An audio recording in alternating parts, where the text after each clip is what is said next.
আসসালামু আলাইকুম। রান্না করতে চলে এলাম। আজকে রান্না করব বাঁধাকপি ভাজি। তো এটা আপনাদের সাথে শেয়ার করতেছি, আপনারা দেখতে থাকুন। এখন তেল দিয়ে দিচ্ছি, আমি পেঁয়াজগুলো দিয়ে দিলাম, কাঁচামরিচ টমেটো দিয়ে দিচ্ছি ওর সাথে। তো গাইস, আমি নাড়াচাড়া করে নিচ্ছি।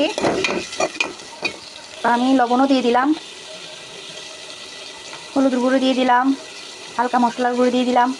তো এখন আমি কষিয়ে নিব। তো আমি এগুলো কষানো শেষ, হালকা পানি দিয়ে দিলাম, ভাজিগুলো দিয়ে দিচ্ছি।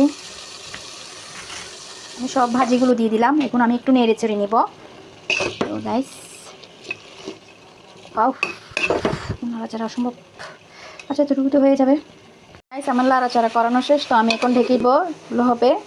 তো গাইস, আমার ভাজি রান্না হচ্ছে, আর একটু নাড়াচাড়া করে নিব। ভালো করে একটু নাড়াচাড়া করে নিলে মিক্স হলে মজা। তো আর একটু ঢেকে দিব, ভাজিগুলো হবে।